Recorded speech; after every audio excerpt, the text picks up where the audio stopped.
ফলহারিণী কালী পূজার একটা বিশেষ মাহাত্ম্য কিন্তু আছে, জানো মায়েরা? বলি একটু। এই ফলহারিণী কালী পুজোয় ঠাকুর শ্রী রামকৃষ্ণ পরমহংসদেব জগৎ জননী মা শারদাকে ফলাচারে পূজা করেছিলেন। নিজ স্ত্রীকে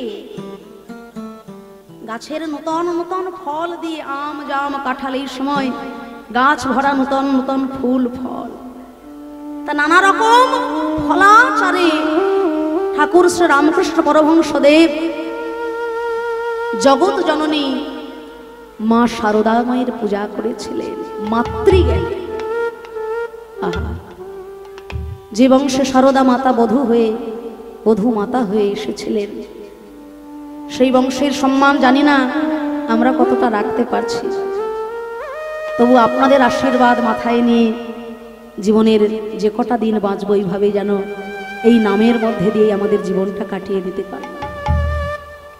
তা তিনি জগৎকে একটি বার্তা দিয়ে গেলেন এই পূজার মাধ্যমে, যে হে জগৎ, যেখানে নারীর সম্মান নাই, যে দেশে নারীর সম্মান নাই, যে রাজ্যে নারীর সম্মান নাই, সেই দেশ, সেই রাজ্য, সেই সমাজ কখনো উন্নত হতে পারে না। তিনি আজকে নারীকে সম্মান করেছিলেন বলে তিনি বিশ্বের বরেণ্য স্থান। যেখানেই যাবেন সেখানেই দেখবেন ঠাকুর রামকৃষ্ণ দেবের চিত্র রয়েছে। কেন? তিনি তার শক্তি স্বরূপিণী, যিনি তাকে যথাযোগ্য সম্মান প্রদান করতে পেরেছিলেন। যার শক্তিতে তিনি শক্তিমান, তাকে তিনি যথাযোগ্য সম্মান দিয়েছিলেন। নারী এত সামান্য বস্তু নয় বাবা। যার গর্ভে 10 মাস 10 দিন থেকে এই পৃথিবীর আলো আমরা দেখলাম, তিনি কে? তিনি একজন নারী, তাই না? যার গর্ভে 10 মাস 10 দিন থেকে পৃথিবী দেখলাম, তিনি একজন নারী। যার বুকের উপরে পা রেখে আমরা জগৎ চলছি, ধরিত্রী মাতা, তিনিও একজন নারী। তাহলে মায়ের কথা যখন হচ্ছে, আমরাও একটা মায়ের গান গাইব?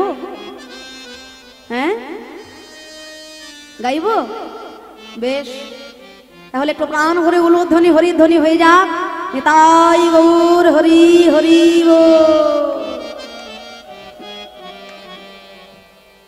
বলে কে পরালো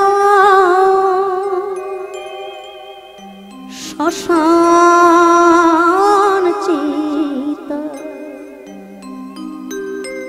ওই ভস্ম দিল কে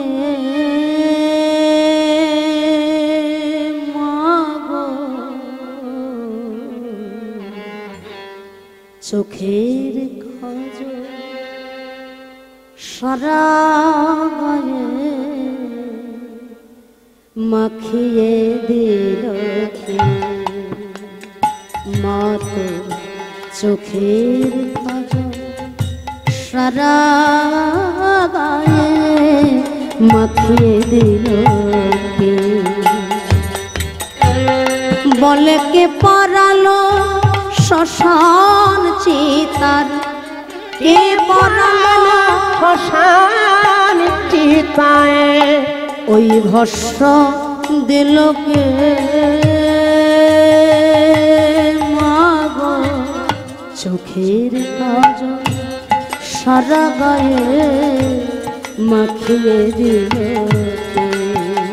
মা, তোর চোখের কাজল সারা গায়ে মাখিয়ে দিল কে?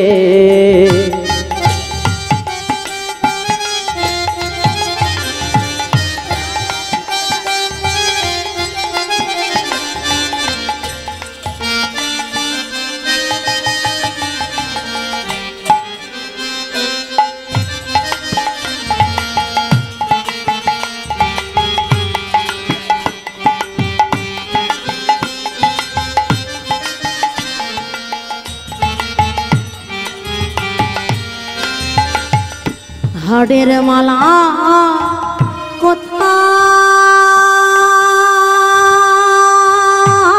পেলি,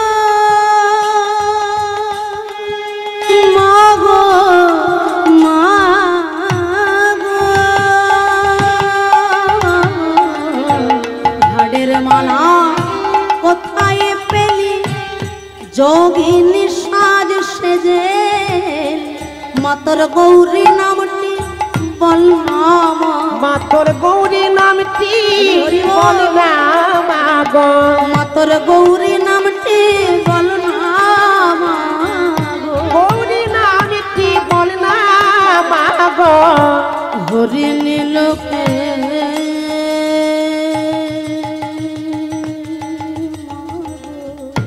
চোখের সারা গায়ে মাখিয়ে মা তোর চোখের কাজল সারা গায়ে মাখিয়ে দিল কে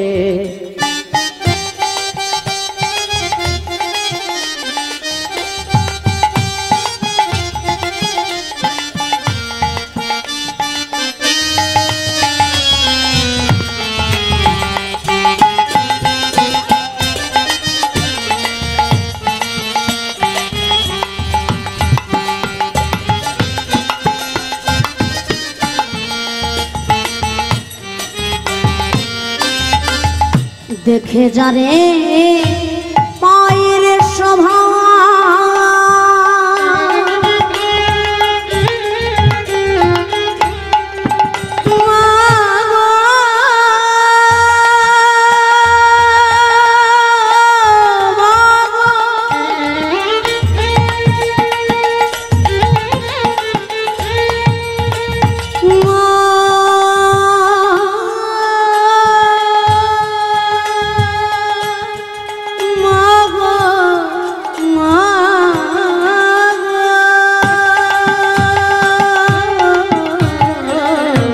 দেখে যারে পায়ের শোভা পানয় তো যেন রক্ত জল দেখে যারে পায়ের শোভা পানয় তো যেন রক্ত জবা এমন রূপের ডালি কে দেখে এমন রূপের ডালি কে দেখেছে এমন রূপের ডালি কে এমন রূপের ডালি কে দেখেছে এই সারা ত্রিলোকে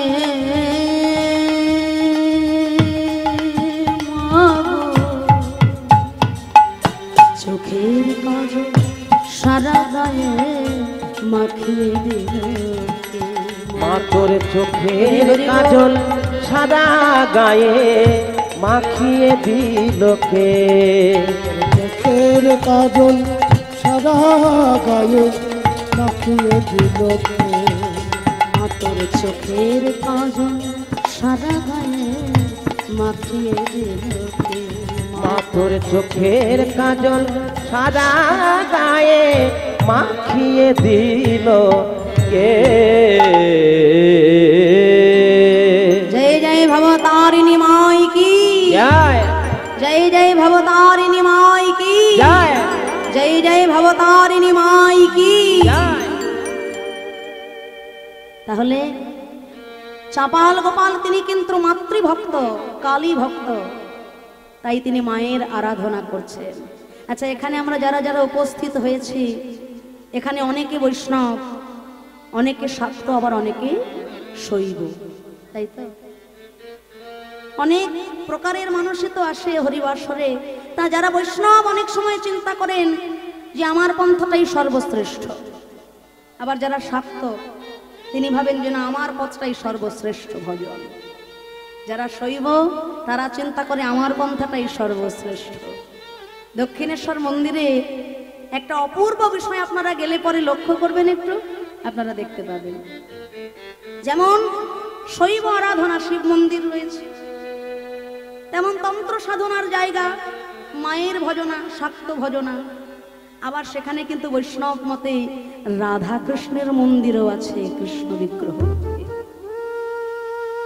বৈষ্ণবের ভজনাও হচ্ছে শাক্ত আরাধনাও হচ্ছে শৈব আরাধনাও হচ্ছে আবার একাধারে এটা দেখালাম আবার অন্য জিনিস দেখবেন ওখানে কিন্তু গাজীপীঠ রয়েছে হ্যাঁ ইসলাম ধর্মের মানুষ যারা সেখানে যাচ্ছে আমাদের সনাতন ধর্মের মানুষ আছেন আবার হেস্ট্রিং সাহেবের যে কুঠি বাড়ি আগেকার দিনে নীল চাষ হতো তারা তাদের ধর্ম পালন করতেন তাহলে সর্বধর্ম সমন্বয় কিন্তু দক্ষিণেশ্বর মন্দিরে মা ভবতারিণীর মন্দির সামনেই তো একটি বিশেষ পূজা, যার জন্য আমার এত কিছু কথা বলা।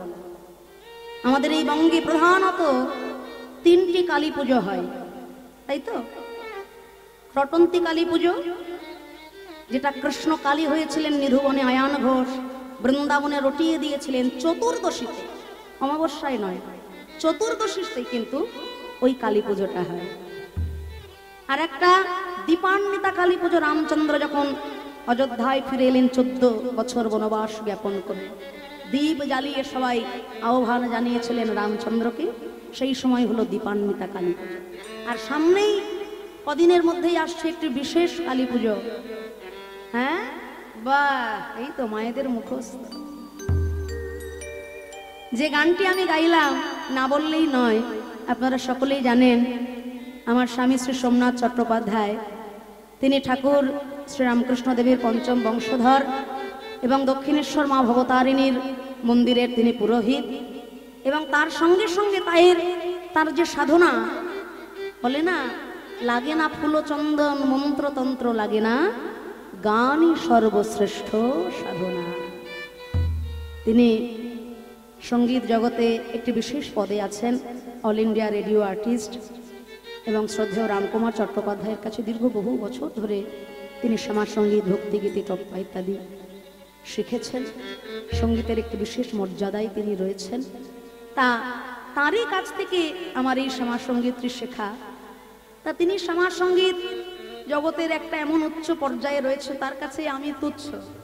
হ্যাঁ, তবু তার কাছ থেকে যেটুকু শুনে শুনে শিখেছি সেটুকুই আপনাদেরকে শোনালাম। জানি অনেক ভুল ত্রুটি হয়েছে, আপনারা সন্তান জ্ঞানী ক্ষমা করবেন। তা যে কথা বলছিলাম, সংসার সংসার সংসার, জানি আমরা সবাই। আমি যে আপনাদেরকে এত বড় বড় জ্ঞানের কথা বলছি বাবা, 3টে ঘন্টা কীর্তন শেষ হয়ে গেলে আমি সবার আগে বলবো, সরো বাবা, আমার জুতোটা কোথায় গেল আগে খুঁজে বের করে দিই। এই যে আমার এইখানেই সংসার। ঠাকুর রামকৃষ্ণ পরমহংসদেব বলেছিলেন না, ওই আমার কথা থেকে তোরা আটাকে বাদ দিয়ে দে, আটা হলো অসার, বাকি যেটুকু থাকে সেটুকু নিয়ে পড়ে থাক ভাই। মা, আমার থেকে আবাদ দিলে কি থাকে গো? হ্যাঁ, মার, মা, জগৎ মার, আমিও মার, তুমিও মার, সকলই মার, মিছা মিছা শুধু করি আমার আমার আমার। আর এই আমার বলে আঁকড়ে রাখতে গিয়েই জীব যত কষ্ট, যত যন্ত্রণা, যত ব্যথা, যত দুঃখ, যত জ্বালা পায়। আমরা জানি কোনটা নিত্য আর কোনটা অনিত্য। এই যে দেহটা সুন্দর করে তেল দিয়ে, সাবান দিয়ে, দামি দামি ক্রিম দিয়ে, শ্যাম্পু দিয়ে, সাবান দিয়ে সুন্দর করে সাজিয়ে রাখলাম, এই দেহটা কি নিত্য? আজকে আছে, কাল কিন্তু থাকবে না। মাটির দেহ মাটি হবে, পুড়ে হবে ছাই। এ দেহ পচা দেহ, গরম কিসের ভাই? চোখের সামনে দেখতে পাচ্ছি আপন জনেরা সংসার ছেড়ে, জগৎ ছেড়ে, সব ছেড়ে চলে গেল। তবু সামান্য একটু জমির জন্য, জায়গার জন্য ভাই ভাইয়ে মারামারি, কাটাকাটি, খুন পর্যন্ত হয়ে যায়। ছেলে বাবাকে মেরে ফেলছে, ভাই ভাইকে মেরে ফেলছে। যেদিন এই দেহ থেকে প্রাণ পাখিটা চলে যাবে বাবা, 5 তলার মালিক নেমে আসবে তুলসী গাছতলা। কিন্তু যতক্ষণ বেঁচে আছি, যতক্ষণ শ্বাস, ততক্ষণ আস। আমার অন্দর মহলটা কার? আমার। এখানে অন্য কেউ ঢুকতে পারবে না। এটা আমার জায়গা, আমার ঘর, আমার বাড়ি, আমার সম্পত্তি। আমার থেকে আটাকে বাদ দিয়ে দাও। কিন্তু আমার থেকে আটাকে বাদ দেওয়া এত সহজ নয় বাবা। আমি আপনাদেরকে জ্ঞানের কথা বলবো, দেখবেন আমিও কিন্তু আপনাদেরই মতো মায়াবদ্ধ জীব বাবা। আমি কিন্তু কারোর ঊর্ধ্বে নই, বরঞ্চ আপনাদের সাধনা ভজন আমার থেকে অনেক বেশি। আমি কিন্তু অতি নগণ্য, অতি তুচ্ছ। তাহলে আমাদের এখানে করণীয়টা কি? না, এই আমার আমিত্বকে যারা ত্যাগ করতে পেরেছেন তাদের পদাঙ্ক অনুসরণ করা। এই আমার আমিত্বটাকে যারা ত্যাগ করতে পেরেছেন, দেবী হে সগুণময়ী মম মায়া দুরত্বয়া মামেবৈ প্রপদ্যন্তি মায়ামেতং তরন্তি। এই মায়াটাকে যারা ত্যাগ করতে পেরেছেন, কাটিয়ে উঠতে পেরেছেন, তাদের চরণগুলো অনুসরণ করো, তবে তোমরাও একদিন মায়াকে কাটাতে পারবে। কারা কারা? জয় রূপ সনাতন ভট্ট রঘুনাথ, ভট্ট রঘুনাথ, শ্রীজীব গোপাল ভট্ট দাস রঘুনাথ, দাস রঘুনাথ। এই ছয় গোসাই জারি করুণা করে, করুণা করিবে সে ব্রজে রাধা কৃষ্ণ সেবা অবশ্য পাইবে, অবশ্যই পাইবে। তাহলে জয় রূপ সনাতন ভট্ট রঘুনাথ, শ্রীজীব গোপাল ভট্ট দাস রঘুনাথ, এই ছয় গোসাই যারে করুণা করিবে সে ব্রজে রাধা কৃষ্ণ সেবা অবশ্য পায়। এই সংসারে থেকে সংসারের মায়াটাকে কাটানো এত মুখের কথা নয় বাবা।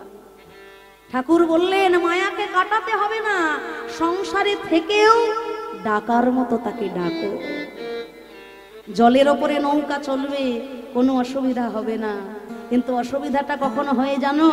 নৌকার ওপরে যদি অগাধ জল উঠে যায় তখন হয়ে যায় বেসামাল। তদ্রূপ সংসারে তুমি ভেসে ভেসে থাকো, সংসার যদি তোমার ওপরে চেপে পড়ে তখনই জমে যাবে সব।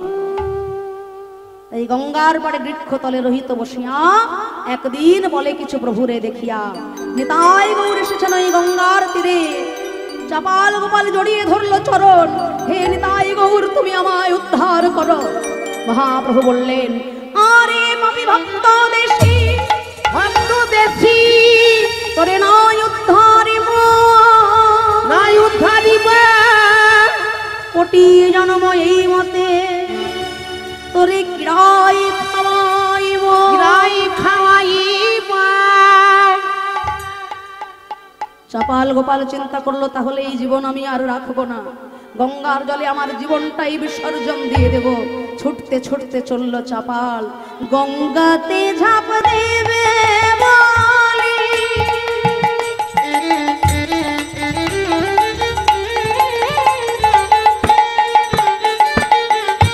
ছুটিয়া চলিল।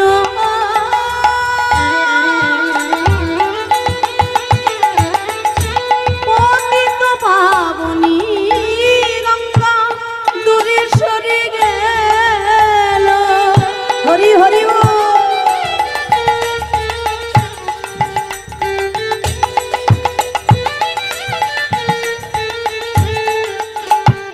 বলে যারে গোপাল যারে ফিরে, যারে গোপাল যারে ফিরে, না করে আমি লব না কলে, যারে গোপাল যারে ফিরে, তোরে আমি নব না কানে। ওরে যারে গোপাল যারে ফিরে, আহা তোরে আমি নব না কোনে। যারে গোপাল যারে ফিরে, আহা তোরে আমি নব না কোনে। যারে গোপাল যারে ফিরে, তোরে আমি নব না কোনে। যারে গোপাল যারে ফিরে, আহা তোরে আমি নব না কোনে। যারে গোপাল যারে ফিরে, তোরে আমি নব না কোনে। যারে গোপাল যারে ফিরে। পতিত পাবনী গঙ্গার কৃপায় সেই গঙ্গার পাড় থেকে একটা নৌকা নিয়ে চাপাল গোপাল চললেন কাশী বিশ্বনাথ ধামে। পরম বৈষ্ণব শিব শম্ভু ভোলা মহেশ্বর বললেন, ওরে চাপাল, সর্বসৎ গুণ হয় বৈষ্ণব শরীর, আর কৃষ্ণ ভক্তে কৃষ্ণের গুণ সকলে সঞ্চারে। মহাবৈষ্ণব শ্রীবাস পণ্ডিতের কাছে ক্ষমা না চাইলে ব্রহ্মা বিষ্ণু মহেশ্বর তোমায় ক্ষমা করতে পারবেন না। এতদিনে চাপাল গোপালের হলো প্রথম অনুশোচনা যে হায় রে, যাকে সামান্য মনে করে এত তীর্থে তীর্থে ঘুরে বেড়ালাম, আজকে সেই সামান্য শ্রীবাস যদি আমাকে না ক্ষমা করে, ব্রহ্মা বিষ্ণু মহেশ্বরও আমাকে ক্ষমা করবেন না। না, আর অহংকার করব না। নবদ্বীপে ফিরে যাব। নবদ্বীপে ফিরে গিয়ে আমি নিতাই গৌরের পায়ে ধরব, আমি শ্রীবাস পণ্ডিতেরও পায়ে ধরব। অবতার সার গোরাই অবতার, কেন না চিনিলি তারে? আহাই অবতারের সার গোড়ায় অবতার, কেন না চিনিলি তারে? তুই করি নির্বাস গেল না প্রিয়া, নির্বাস গেল না প্রিয়া। আপন কর্ম ফেরে তোরে, আপন কর্ম ফেরে সংসার ভোজি গৌরাঙ্গ ছাড়িলি না শুনিলি সাধুর কথা। সংসার গৌরাঙ্গ বুঝিলি না শুনি কাহার কথা। ও তোরি পরকাল সকল কালি, পরকাল সকল খুঁজি। আইনি লোচন মাতা গো, হাইরে লোচন মাথা। ওরে সেদিন কেন চিনলি না রে? আহা সেদিন কেন চিনলি না রে? সেদিন কেঁদে কেঁদে দুই ভাই গেল চলে, সেদিন কেন চিনলে না রে? কেঁদে কেঁদে দুই ভাই কেন চলে?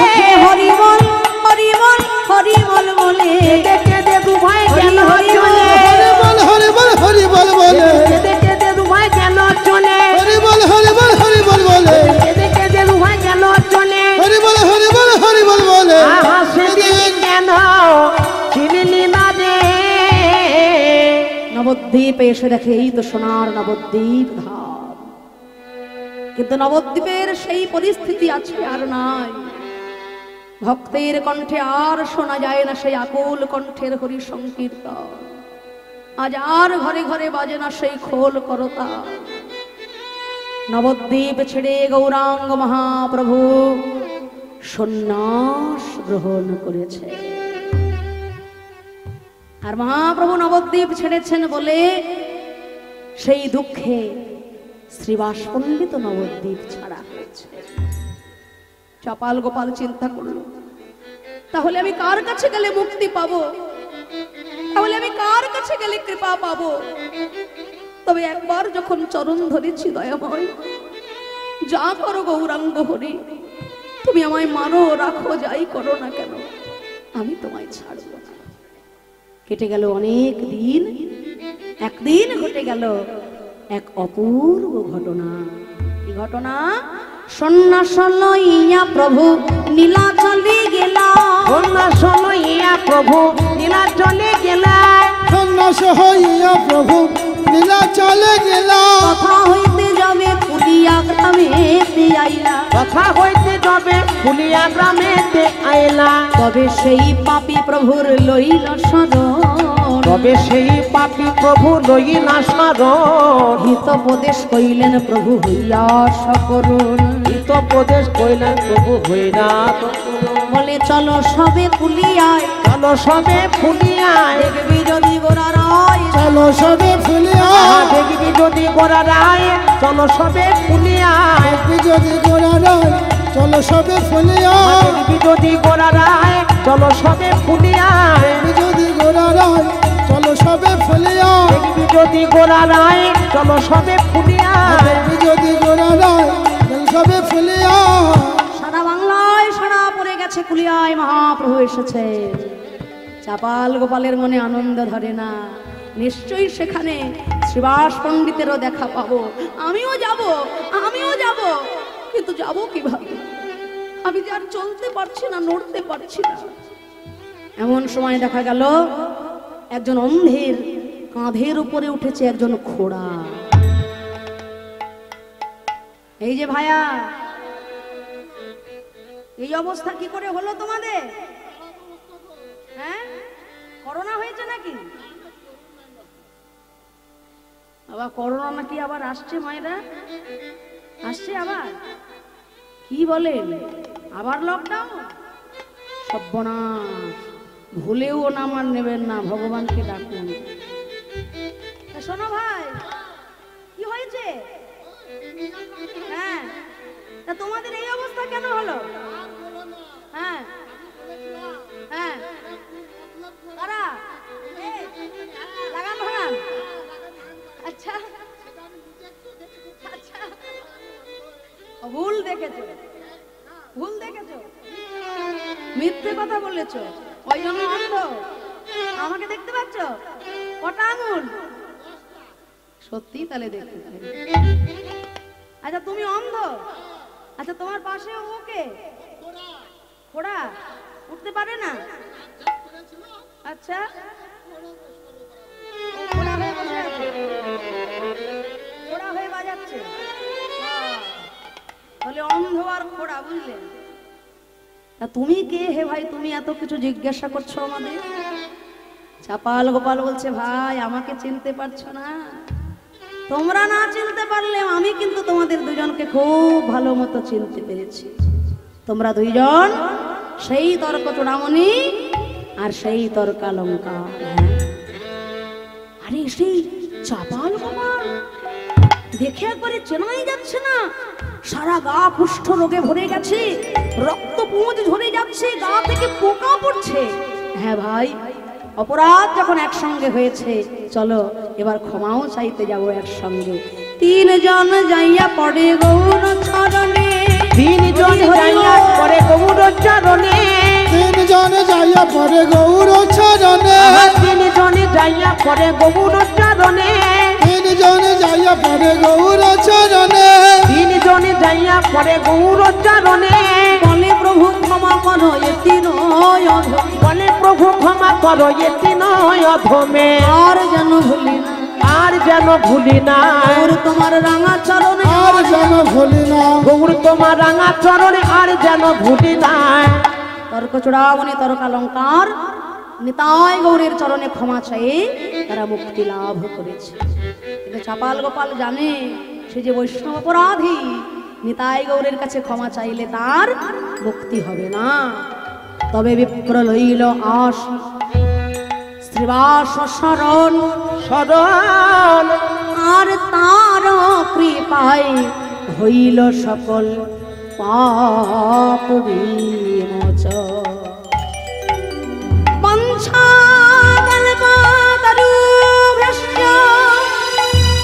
কৃপা সিন্ধুভ্যঃ এব চ পতিতানাং পাবনেভ্যো বৈষ্ণবেভ্যো নমো নমঃ।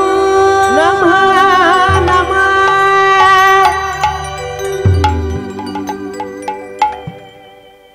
কুলিয়া গ্রামে আপনারা যারা যাবেন দেখবেন এখনো এই লীলার সাক্ষী দেওয়ার জন্য কুলের পাটে সেই অপরাধ ভঞ্জনের ঘাট আছে, যেখানে স্নান করে শ্রীবাস পণ্ডিতের চরণ ধুলা অঙ্গে মেখে এতদিনের দুরারোগ্য কুষ্ঠ ব্যাধি হতে চাপাল গোপাল মুক্তি লাভ করেছিল। সবাই প্রাণ ভরে বলবেন মহাবৈষ্ণব শ্রীবাস পণ্ডিত কি, মহাবৈষ্ণব শ্রীবাস পণ্ডিত কি, জয়। মহাবৈষ্ণব শ্রীবাস পণ্ডিত কি জয়। মহাপ্রভু বললেন, এসো চাপাল, যেই মুখে করিলা তুমি বৈষ্ণব নিন্দন, আজ সেই মুখে করহ তুমি বৈষ্ণব বন্দন। প্রভু আমি পারবো? নিশ্চয়ই পারবে চাপাল। আজ হতে বৈষ্ণব জগতে তোমার নাম হলো দেবকী নন্দন দাস। এই নামে তুমি বৈষ্ণবের বন্দনা লেখো। চাপাল গোপাল লিখলেন বন্দনা। কি লিখলেন? চলুন আমরাই গাইব করতালি দিয়ে। বৃন্দাবনবাসী আমার গৌর হরির ভক্ত, বৃন্দাবনবাসী আমার গৌর হরির ভক্ত, বৃন্দাবনবাসী আমার গৌর হরির ভক্ত, সবার চরণ বন্দী হইয়া অনুরক্ত, সবারই চরণ বন্দী হইলাই অনুরক্ত। মনের বাসনা পূর্ণ অচিরাতে হয়, মনের বাসনা পূর্ণ অচিরাতে হয়। দেবকী নন্দন দাস হইল ভয়। দেবকী নন্দন দাস হইল ভয়। পিছনে এসে দাঁড়িয়েছে নিস্তারিণী স্বামী। তুমি যে আমার কত দামি, আমাকে না ঘর থেকে তাড়িয়ে দিলে আমি বুঝতেই পারতাম না স্বামী, আমি বড় অপরাধী, তুমি আমায় ক্ষমা করে দাও স্বামী। বলে, ক্ষমা? তোমার মতো স্ত্রী যার ঘরে আছে সে হাড়ে হাড়ে টের পাচ্ছে। কি বাবারা, নিস্তারিণীর মতো ঘরণী আপনাদের কার কার ঘরে আছে? হাত তুলুন তো দেখি। বাবারা হাত তুলবে কি? সেই ব্যক্তি হয়তো আজকে পাশেই এসে বসে আছে। বলে, বাড়ি গিয়ে সারা রাত লাঠালাঠি করে মরবো নাকি? 3 ঘন্টা কীর্তন শুনে আমাদের বাড়ি যেতে হবে বাবা, ও রাস্তাটা বন্ধ করতে চাই না। তাই চাপাল গোপাল বলছেন, নিস্তারিণী তোমার মতো ঘরণী যার যার ঘরে আছে তারা হাড়ে হাড়ে জানে, কখনো তোমায় আমি ক্ষমা করব না, দূর হয়ে যাও। মহাপ্রভু বললেন, ওগো চাপাল, নিস্তারিণী যদি তোমায় ঘর থেকে না বের করে দিত, তুমি বৈষ্ণবের মহিমা কখনো বুঝতে পারতে না। সে যদি তোমায় আদর করে ভালোবেসে সারা জীবন ঘরেই রেখে দিত, তুমি ঘরেই গোয়াল ঘরে পচে গলে মরে যেতে, কিন্তু বৈষ্ণবের মহিমা, ভক্তের মহিমা কখনো তুমি বুঝতে পারতে না। তো ঘর থেকে বের করেছে, তোমার মঙ্গল করে দিয়েছে। কি মায়েরা, এই আপনারা আবার এত মাথা নাড়ছেন কেন? আপনারা ওসব করবেন না? হ্যাঁ, এই 3 ঘন্টা কীর্তন শুনে আবার ভাববেন না স্বামীকে বৈষ্ণবের মহিমা বোঝাতে গিয়ে ঘর থেকে বের করে দেন। করবেন নাকি বাবা? সাবধান। চাপাল গোপাল আর নিস্তারিণীকে দিয়ে বৈষ্ণব মহিমা প্রকাশের জন্য শ্রী চৈতন্য মহাপ্রভু এই লীলা করলেন। আজকে নিস্তারিণী আর চাপাল গোপাল তারা 2 জন পাশাপাশি দাঁড়িয়েছে, একসঙ্গে যুগল হয়ে তারা নিতাই গৌরের যুগল চরণ ভজনা করছে। আসুন আমরাও সবাই মিলে প্রাণ ভরে গাইব সেই যুগল মিলনের গান। নিতাই গৌর রাধা মাধবকে গুরুচরণ আশ্রয় করে নিজ নিজ হৃদয় পদ্মে যুগলে রেখে এই মন্দির প্রাঙ্গণে শ্রী বিগ্রহের চরণে অনন্ত কোটি প্রণাম জানিয়ে, আপনাদের মতো সাধু মহাবৈষ্ণবের শ্রীচরণে অনন্ত কোটি প্রণাম জানিয়ে আজকে আমরা রাধা গোবিন্দের নিতাই গৌরের যুগল মিলন এখানে বিশ্রামে রাখবো। সবাই মিলে প্রাণ ভরে 2টি বাহু তুলে আমার সঙ্গে গাইবেন। নিতাই গৌর হরিবল, নিত্যানন্দ বল, অদ্বৈত বল, হরি হরি বল। নিতাই গৌর হরিবল, নিত্যানন্দ বল, অদ্বৈত বল, গৌর হরিবল। গৌর হরি বল, নিত্যানন্দ বল, শ্রী অদ্বৈত বল, শ্রীবাস গদাধরের বল। হরি বল হরি বল গৌর হরি বল, হরি বল গৌর হরি বল, হরি বল গৌর হরি বল, হরি বল হরি বল গৌর হরি বল। হরি বল নিত্যানন্দ বল, হরি হরি বল, শ্রীবাস গদাধরের বল। গৌর হরি বল, নিত্যানন্দ বল, শ্রী অদ্বৈত বল, শ্রীবাস গদাধরে বল। ভজনের মধ্যে শ্রেষ্ঠ নববিধা কৃষ্ণ প্রেমে কৃষ্ণ দিতে ধরে মহাশক্তি। ভজনের মধ্যে শ্রেষ্ঠ নববিধা ভক্তি, কৃষ্ণ প্রেমে কৃষ্ণ দিতে ধরে মহাশক্তি। তার মধ্যে সর্বশ্রেষ্ঠ নাম সংকীর্তন, নিরপরাধ নাম হইতে হয় প্রেমধন। হরে কৃষ্ণ হরে কৃষ্ণ, কৃষ্ণ কৃষ্ণ হরি হরি হরে হরে রাম, হরে রাম, রাম রাম হরে হরে। হরে কৃষ্ণ, হরে কৃষ্ণ, কৃষ্ণ কৃষ্ণ হরে হরে, হরে রাম, হরে রাম, রাম রাম হরে হরে। নিতাই গৌর হরি বল, হরি বল, হরি বল, হরি নিতাই বল। গৌর হরি বল, হরি বল, হরি বল, হরি বল। হরি বল, হরি বল, হরি বল, হরি বল। হরি বল, হরি বল, হরি বল, হরি বল। আসুন একটি ভজনের মাধ্যমে আমরা লীলা বিশ্রামের পথে যাব।